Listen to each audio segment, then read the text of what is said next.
Today we'll be having a quick look at audit and quality improvement projects.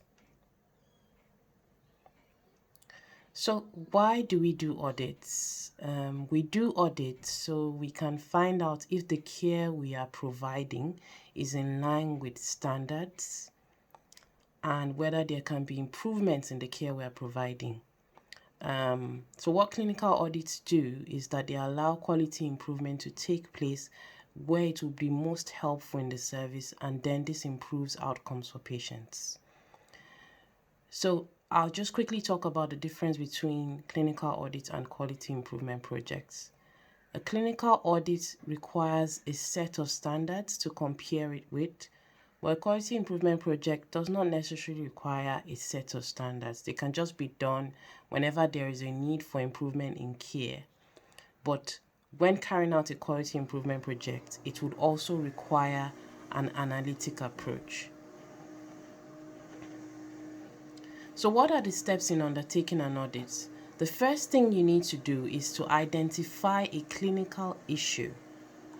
Then identify the standards you want to use to compare it with, get your data, compare your data against the standards that you've identified, think of ways that you can improve your practice, and then reaudit.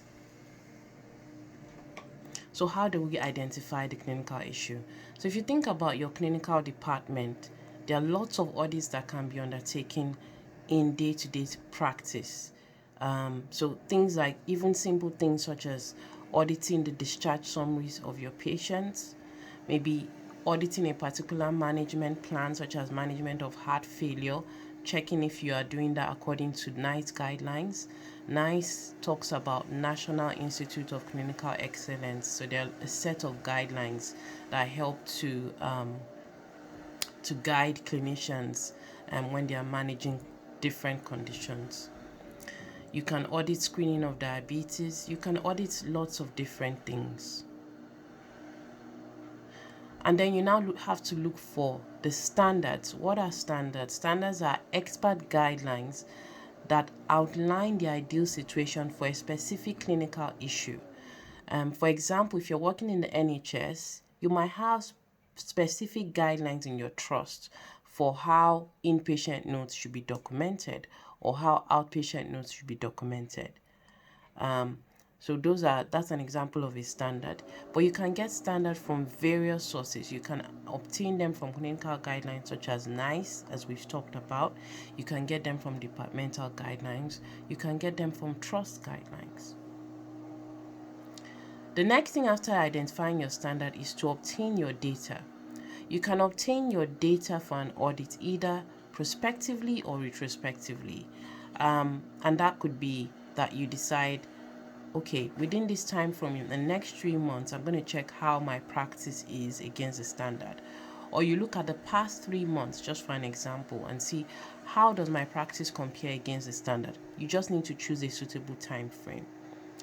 And then when you're getting your data together, you might use something called an audit tool or a data tool, which would help you make sure that you collate all the elements of the standards that you're trying to compare your clinical practice with. You might also need to collate patient data, biodata. Remember that you need to anonymize patient biodata. And then you get those elements of the standard. And I'm going to show you an example.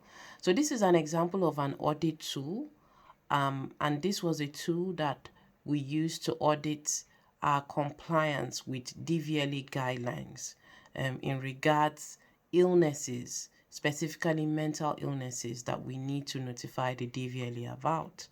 And so these are the standards we looked at. So DVLA wanted us to check what's the diagnosis of the patient, is the illness subject to DVLA guidance, have we given advice regarding driving that they might need to inform DVLA, that we might need to notify DVLA, and if we need to reassess their fitness to drive. So those are some of the things that we looked at with our audit tool.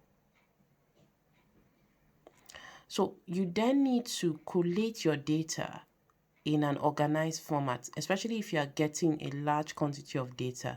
Sometimes using applications such as Microsoft Excel could be useful for you to collate your data together.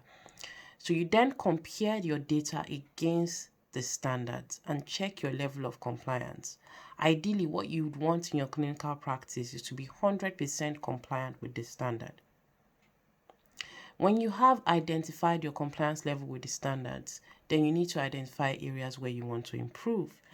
Sometimes just simple things such as educating care providers about the guidelines, the importance of sticking to the guidelines might be useful.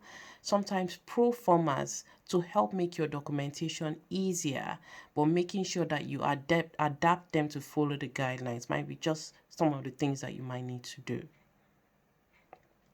Then after you complete your audit, you have to complete your audit cycle. So you need to re-audit what you've done. So you need to wait for a reasonable length of time.